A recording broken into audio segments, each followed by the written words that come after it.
I'm Kimberly Kay with your entertainment report from MidHudsonNews.com.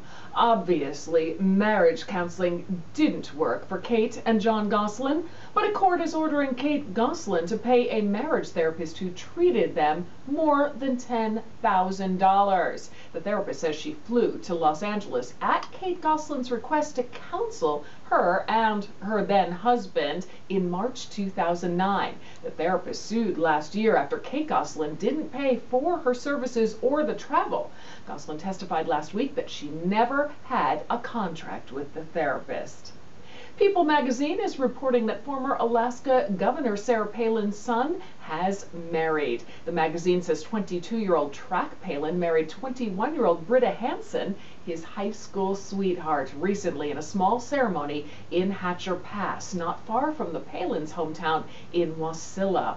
The newlyweds plan a larger wedding celebration next winter at Aleska Ski Resort south of Anchorage, when family and friends from out of state can travel north. Track Palin is an Army reservist. He spent a year deployed in Iraq with the Army.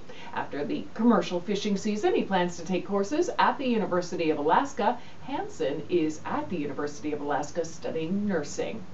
Well, the pilot who safely brought down that plane in the Hudson River has landed at CBS News. The network announced Thursday that Captain Chesley Sullenberger III, also known as Sully, has been named as aviation and safety expert. In his new role, Sullenberger will provide analysis of aviation safety, contributing to all CBS News broadcasts and platforms. CBS News President David Rhodes said Sully is a genuine hero.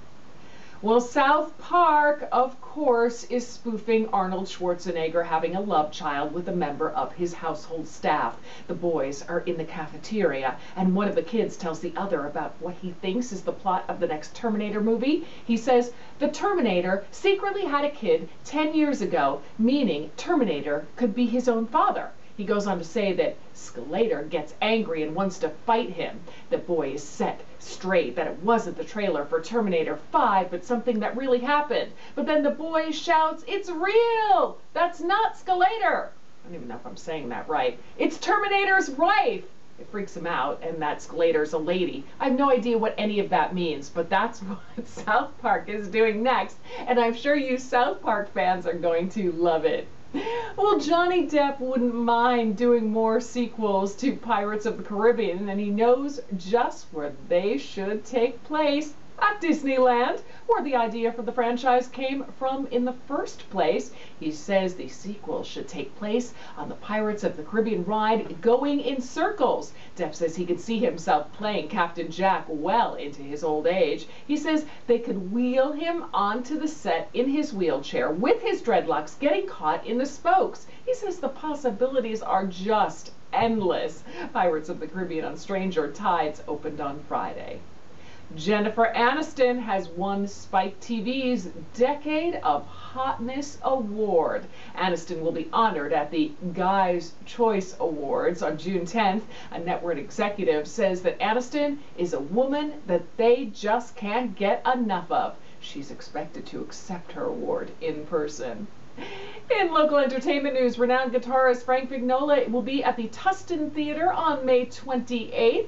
That is a Saturday at 8 p.m. The Tustin Theater is at 210 Bridge Street in Narrowsburg. It's just $22 with a $2 member discount for advance sales. That's your latest entertainment report. For a new update daily, log on to MidHudsonNews.com. I'm Kimberly Kay.